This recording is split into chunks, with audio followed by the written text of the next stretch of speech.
Semuanya, balik lagi sama gue Vio di His Podcast. Jadi buat kalian yang belum tahu His Podcast itu apa, His Podcast itu punya kepanjangan. Yang kepanjangannya itu adalah Humanity Issues Podcast. Nah, podcast ini tuh berfokus membahas tentang isu-isu kemanusiaan. Nah, ngomongin isu-isu kemanusiaan nih, menurut kalian isu-isu kemanusiaan tuh perlu dibahas nggak sih? Kayak penting nggak gitu? Kalau menurut gue pribadi sih sangat amat penting ya, karena tanpa hak tuh kita gak bebas nanti ngapa-ngapain gitu kan. Kayak apalagi dari lahir kita udah punya hak, terus hak kita tuh perlu dilindungi gitu kan. Kayak kita memiliki hak buat hak kita tuh dilindungi. Gimana tuh kan? Nah, kalau ngomongin isu-isu kemanusiaan nih, isu-isu kemanusiaan itu udah mulai diperhatiin abis perang dingin. Nah, isu kemanusiaan tuh jadi isu-isu non tradisional ya abis perang dingin ya. Kayak banyak banget pelanggaran HAM yang sebelumnya tuh belum dibahas. Kayak nggak seberapa penting, tapi abis itu jadi isu-isu global gitu, jadi isu-isu internasional gitu jadinya kan. Kayak nggak tahu ya, pelanggaran HAM tuh akhir-akhir ini kenapa bisa jadi lagi hype gitu, lagi naik gitu. Semenjak dari kasusnya George Floyd sampai kemarin kasus-kasus isu kemanusiaan di Myanmar. Nah, kayak kalau misalkan kita ngelihat orang-orang tuh mengalami kekerasan, pembunuhan, sampai bahkan terus bullying dan lain sebagainya, tuh kayak kita kesel gitu kan ngeliatnya. Kenapa kita kesel? Karena kita punya hati nurani. Nah, kali ini tuh gue bakalan bawain isu kemanusiaan yang terjadi di Kolombia. Jadi di Kolombia itu kemarin tuh kalau gue nggak salah baca itu ada demo, dan demonya itu makan banyak banget korban, dan gue dengar sih di sana tuh ada kekerasan gitu. Jadi isu kemanusiaannya ada gitu di situ. Nah, tapi nih mohon maaf, gue nggak terlalu paham nih sama berita ini, maksudnya sama isu ini. Kemarin gue cuma baca-baca dikit doang gitu. Jadi daripada gue salah nih nyampain informasinya ke kalian, mending kita undang aja narasumber kita hari ini yang kayaknya udah pakar banget nih di bidang-bidangnya gitu kan. Kayak mereka udah paham lah gitu tentang isu ini gitu. Jadi ya udah nggak usah lama-lama lagi, mending kita langsung panggil aja orang-orangnya. Hai semuanya, boleh perkenalin dari kalian satu-satu dulu nggak nih? Halo. Halo Johan, gua dari Hubungan Internasional. Halo, nama aku Salma Pribadi dari jurusan Hubungan Internasional juga. Halo, gue Fadlan dari jurusan Hubungan Internasional. Halo, aku Ibrahim Rehansan dari Hubungan Internasional. Hai, gue Ignatia Rina dari jurusan Hubungan Internasional juga. Nah, perkenalannya kan udah nih. Jadi sebenarnya kalian kesini mau ngapain? Lah, kan yang ngundang. Kan yang ngundang gimana sih? Masuk akal. Ya udah. Jadi gue mau nanya nih ke lu pada nih. Pasti kalian udah tahu kan demo di Kolombia. Nah, itu tuh sebenarnya ada apa gitu? Kenapa mereka berdemo? Nih ya, jadi itu tuh kejadiannya di Cali, Kolombia. Jadi mereka tuh demo karena pemerintah tuh ngenain pajak ke gaji mereka gitu. Yang dikenain pajak tuh mereka yang berpenghasilan 2,6 juta peso. 2,6 juta peso setara dengan 9 juta rupiahan gitu lah. Tuh emang kenapa? Kok bisa dikenain pajak gajinya? Itu karena kondisi saat ini pandemi gini loh. Terus Kolombia tuh mengalami kemerosotan ekonomi. Jadinya karena COVID-19. Turunnya tuh benar-benar drastis banget lah, sampai 6,8%. Tingkat penganggurannya juga kan jadi naik. Jadi sebelum-sebelumnya itu emang gue dengar sih emang mereka turun juga gitu udah kan. Cuman gak separah ini mungkin ya, jadi ya gitu. Terus isu kemanusiaannya di mana? Nah, untuk itu biar Salma aja deh yang bahas, dia lebih ngerti soal ini. Pakar ya? Ya. Aduh, bakar sih. Ya udah Salma boleh jelasin. Oke, aku jelasin ya. Jadi isu kemanusiaannya itu pada saat mereka demo, polisi sama aparat keamanan tuh dinilai terlalu keras sama para pendemo. Jadi sebenarnya kan demonya tentang pajak itu udah berhenti karena si presiden Kolombianya juga udah cabut reformasinya. Cuman karena waktu demo aparat tuh terlalu keras, jadi demo lagi karena para pembela HAM juga sempat ada yang dilecehin, bahkan dibunuh di tempat kejadian gitu. Jadi sekitar 19 orang meninggal, terus sisanya luka-luka. Mereka juga ngedesak pemerintah untuk menaikkan UMR kepada seluruh masyarakat Kolombia sebesar 3,7 juta rupiah gitu loh. Jadi menurut salah satu narasumber yang udah diwawancarain tuh, bilangnya katanya demo ini tuh bukan cuma karena reformasi pajak, tapi sekalian juga untuk protes sosial, ekonomi, sama politik gitu. Jadi yang gue tangkap tuh udah campur aduk gitu lah penyebab demonya. Kayak awalnya karena reformasi pajak, terus karena ada kekerasan malah jadi demo lagi, demonya malah berkelanjutan gitu kan. Kayak mereka jadinya juga punya kesempatan buat ngutarain kondisi sosial, politik, sama ekonomi mereka gitu. Menarik sih, cuman gue pengen tahu sih alasan lebih spesifik laginya mereka demo tuh gara-gara apa? Sok siapa yang mau jelasin ke gue sama ke teman-teman yang nonton? Jadi gini, di Kolombia itu udah terjadi demonstrasi itu sejak 2019 tahun kemarin. Kayak demo yang dari awalnya karena kebijakan reformasi pajak yang dinilai hanya menguntungkan kaum elit gitu dan orang-orang kaya. Walaupun sekarang kebijakannya itu udah ditarik lagi oleh presiden, tapi rakyat juga semakin sadar, khususnya lagi anak-anak muda di sana yang menilai bahwa itu tadi dari kebijakan sosial, politik gitu dan ekonomi membuat banyak sekali masyarakat kelas menengah sampai ke bawah itu lebih miskin gitu, kurangnya kesempatan untuk bekerja, pengangguran yang semakin tinggi, dan karena pengerosotan ekonomi akibat dari pandemi membuat masyarakat turun ke jalan gitu dan berdemonstrasi untuk menyuarakan pendapatnya gitu. Dan hal itu dijawab oleh pemerintah dengan kekerasan gitu. Kekerasan yang dilakukan oleh polisi, akibatnya terjadi luka-luka sampai 800 orang selama 8 hari mereka berdemo di tahun ini. Tuh. Jadi tadi yang dari 19 itu gara-gara ada demo lanjutan jadi 800 orang gitu ya dalam 8 hari. Ya. Oh, gila sih. Cuman kan tadi katanya demo ini tuh nggak cuman gara-gara reformasi pajak aja. Demo ini tuh berkelanjutan karena ada faktor lain yang mendukung gitu. Coba gue mau dengar dari sisi sosialnya dulu sih. Kenapa tuh sosialnya di Kolombia? Kalau dari sisi sosial sih, kalau gue lihat dari aspek sosialnya ya, reformasi pajak di Kolombia ini tuh merugikan masyarakat dalam kesehatan. Sehingga masyarakat menginginkan kebijakan reformasi kesehatan itu dicabut atau dibatalkan. Karena kebijakan pemerintah yang dianggap menyulitkan rakyat. Terus karena adanya kebijakan ini tuh jadi adanya demo penolakan kan. Terus demo penolakan itu bisa aja kan disalahgunakan nama oknum yang berbuat kejahatan gitu. Pada akhirnya memunculkan tindak kejahatan pada demo, seperti banyaknya penjarahan, penghancuran fasilitas umum yang menyebabkan demonstrasi yang awalnya tuh damai, kondusif, menjadi tidak kondusif.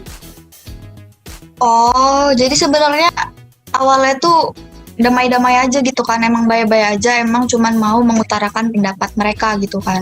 Cuman karena ada oknum-oknum yang gak bertanggung jawab dan menyalahgunakan kewenangan mereka, jadinya malah gak kondusif, terus malah makin banyak korban yang berjatuhan gitu ya. Ya, paham. Terus kalau misalkan dari aspek ekonominya, lihatnya dari apa tuh? Nah, kalau misalkan dari aspek ekonomi itu kan terjadi karena adanya pandemi membuat perekonomian merosot gitu dan jatuh gitu. Nah, akibat dari itu terdapat pengangguran yang merajalela gitu dan membuat kesempatan untuk bekerja itu semakin sedikit.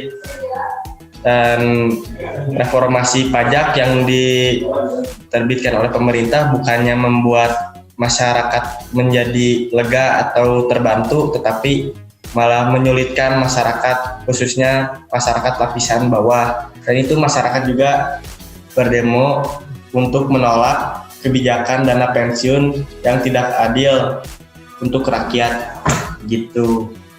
Oh, emang ya lagi pandemi gini tuh mau apa-apa kayak susah gitu ya.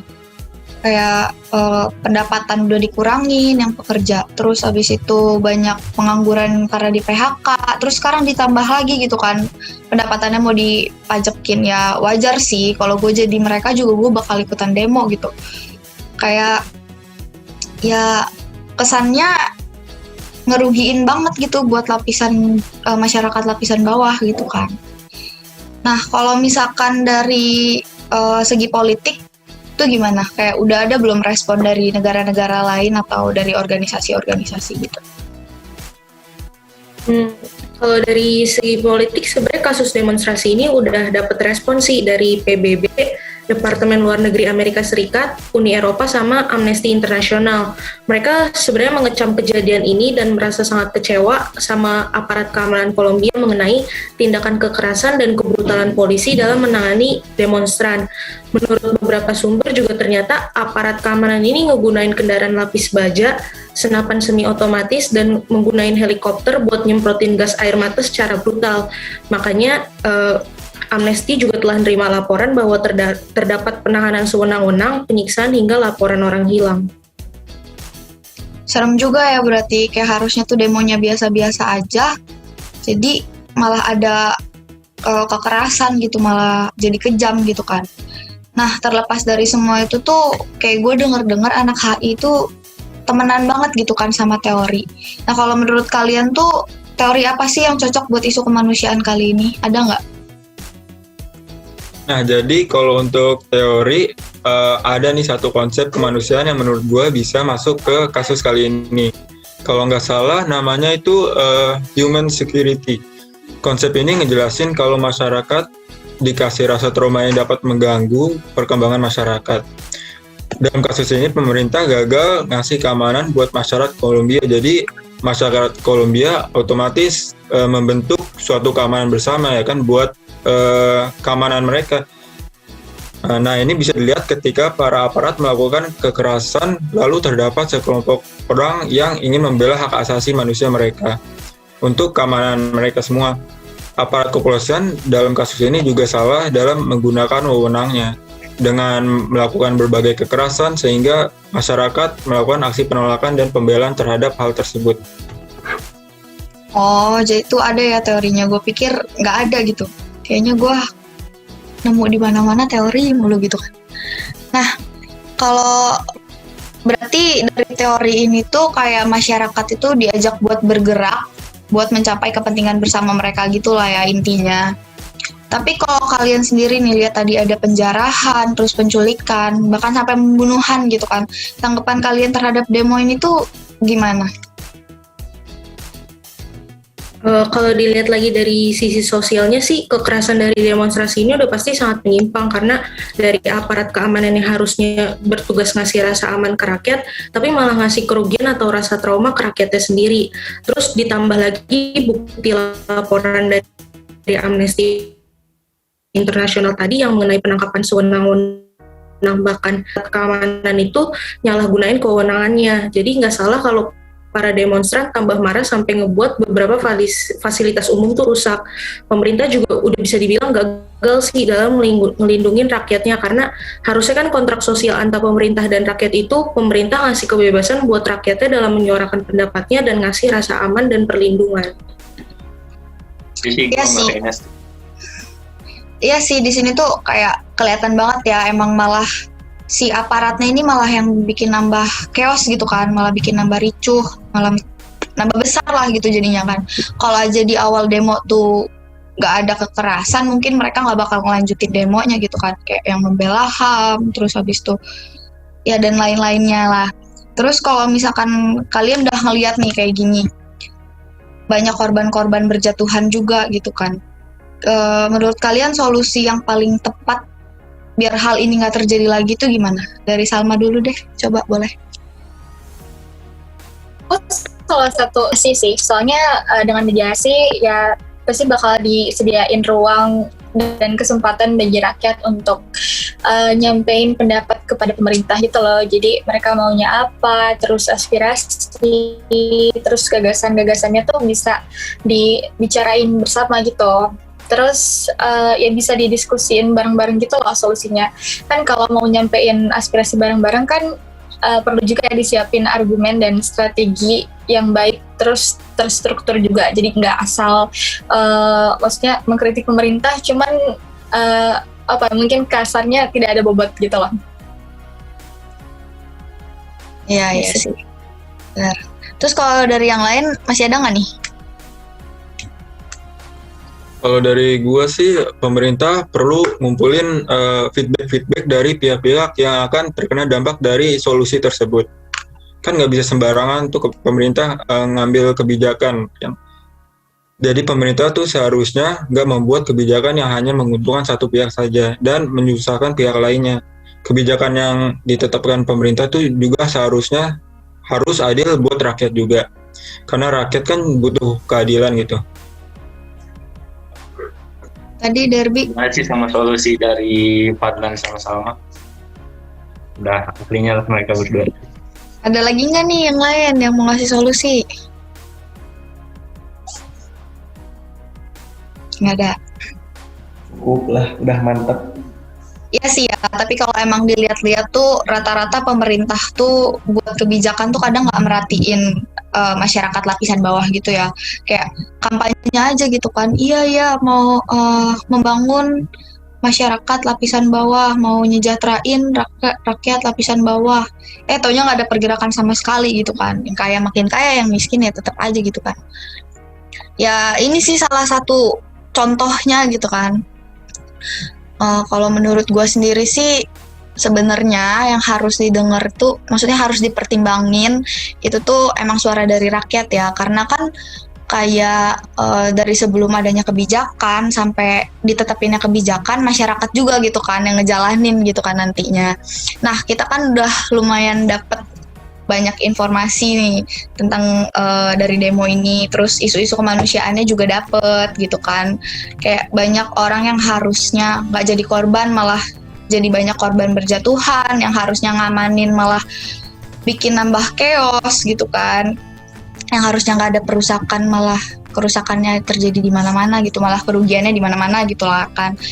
Terus di podcast kali ini juga narasumber semua narasumbernya itu udah ngasih tahu tentang gimana jalannya demo, terus dampaknya apa, tanggapannya juga mereka udah kasih, solusinya juga udah kasih, kayak lumayan lengkap lah ya podcast kali ini.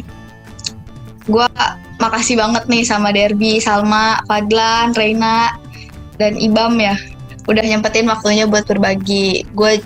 Gue juga jadi punya jadi terbuka nih, pengetahuan gue juga jadi makin luas gitu kan. Nah segitu aja dulu karena udah banyak banget informasi yang dikasih. Semoga podcast kali ini, His podcast kali ini tuh bermanfaat bagi kalian semua yang nonton, menambah wawasan kalian, terus meningkatkan kesadaran kalian tentang pentingnya isu-isu kemanusiaan. Nah, ikutin terus podcast isu-isu kemanusiaan lainnya. See you in the other video guys. Thank you udah nonton. Bye-bye. Bye.